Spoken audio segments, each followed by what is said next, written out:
समय की सुइयों को पीछे घुमाएं और भारत के उस रूप में जाएं जब साधुओं की धरती इस देश को कहा जाता था।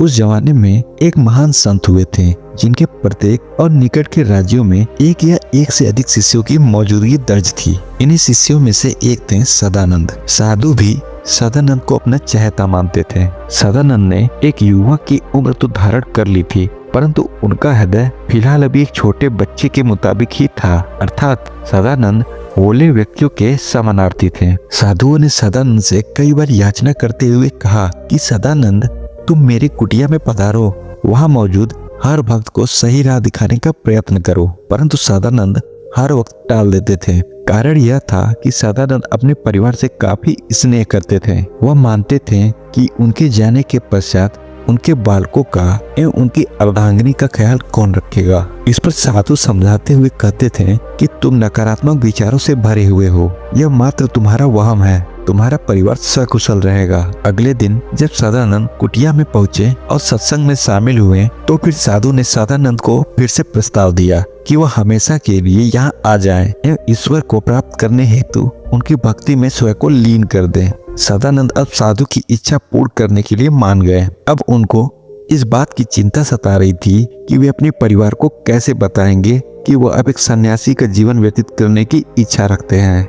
इस पर साधु ने उनको एक युक्ति सुझाई, जिसके तहत साधु ने सदानंद को सांस रोकने की कला में निपुण किया। सदानंद हर दिन प्रातः उठकर समस्त परिवार के सदस्यों के साथ नदी में स्नान किया करते थे। ऐसे ही एक दिन जब वह अपने परिवार के साथ स्नान करने गए तो सदानंद ने अपनी सांसें रोकने वाली कला से जल में अपने सांसों को रोक लिया, जिससे उनके परिवार वालों को लगा कि सदानंद पानी में विलीन हो गए हैं। सदानंद के परिवार वालों ने उन्हें कई घंटों तक खोजने का प्रयास किया, तब जाकर वह इस निर्णय पर यकीन कर सके। जब पूरा परिवार थककर घर की ओर अपना उदास सा मुंह लेकर पहुंच गया, तब रास्ते में साधु के कई शिष्यों से परिवार की भेंट होती है। जब उन सभी को यह मालूम होता है कि सदानंद पृथ्वी छोड़ चुके हैं, तो सभी ने मिलकर यह निर्णय किया कि सदानंद के परिवार वालों का खर्चा वह उठाएंगे। दूसरी ओर सदानंद नदी से बाहर आकर साधु के आश्रम पहुंच जाते हैं। अब उनका जीवन ईश्वर की भक्ति को समर्पित था। एक दिन सदानंद की पत्नी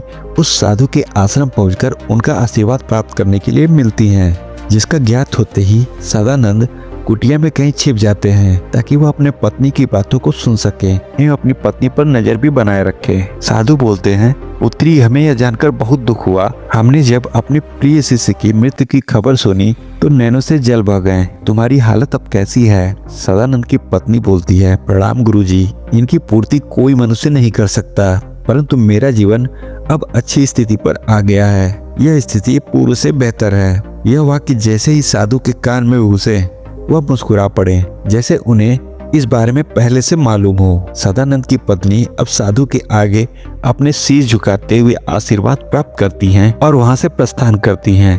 अपनी पत्नी को जाते देखने के बाद सदानंद खुद को साधु के सामने लाते हैं। साधु बोलते हैं, अब तो तुम्हें यकीन हो गया ना, अरे बिना तुम्हारी फैमिली खुश है। सदानंद कहते हैं, नहीं, मुझे अभी भी यकीन नहीं है, उन्हें मेरी जरूरत अभी भी है। फिर साधु बोलते हैं, अगर तुम्हें उनकी खुशी का सबूत चाहिए तो तुम स्वयं जाकर पड़ताल कर लो ताकि तुम्हें शांति मिल सके। साधु से आज्ञा लेकर सदानंद अपने घर, अपने बच्चों और अपनी पत्नी पे नजर रखने चले गए। सदानंद हर दिन उन पर नजर रखने लगे। उन्होंने देखा कि उनका परिवार हर दिन की तरह सुबह जल्दी उठकर नहाने नदी पहुंच जाता है। खुशी खुशी नहाकर नदी से वापस आते हैं। बच्चे गुरुकुल में शिक्षा ग्रहण करने चले जाते हैं। पत्नी भी अब आत्मनिर्भर हो चुकी थी।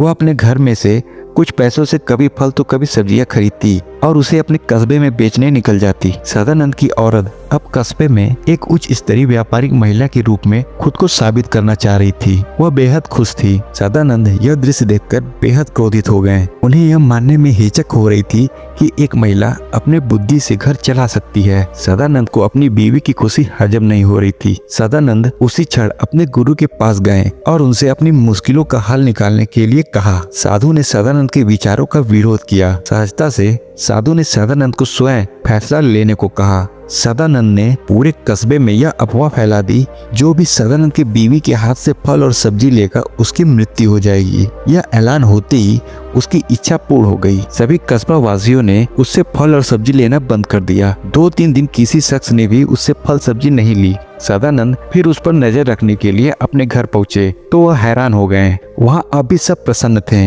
बच्चे खेलते कूदते व्यस्त रहते और बीवी भी कुछ न बिकने के बावजूद खुश थी। सदानंद ने फैसला किया कि अब वह घर लौट आएगा। उसने अपने बच्चे के देर रात सोने का इंतजार किया। जैसे ही बच्चे सोते हैं, सदानंद घर के दरवाजे को खटखटाते हैं। सदानंद की बीवी यह ध्वनि सुनकर घबरा जाती है। वह धीमी आवाज में पूछती है, कौन है? इस पर सदानंद उतनी ही धीमी आवाज में जवाब देते हैं, मैं तुम्हारा पति सदानंद, दरवाजा खोलो। पत्नी बोलती है, यह समय मजाक का नहीं, मेरे पति को मरे हुए 2 महीने से ऊपर हो गए हैं।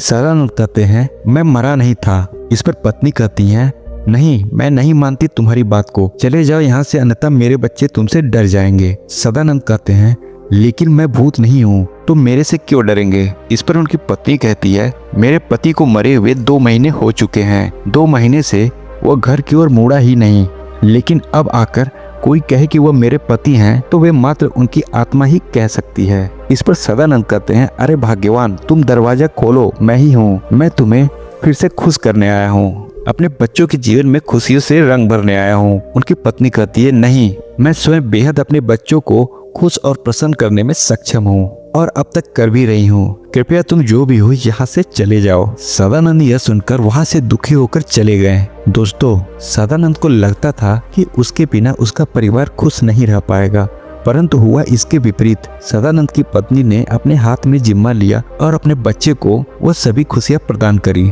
इससे हमें यह बात सीखने को मिलती है कि कोई किसी के बिना नहीं मरता, वक्त सबको जीना सिखा ही देता है। धन्यवाद।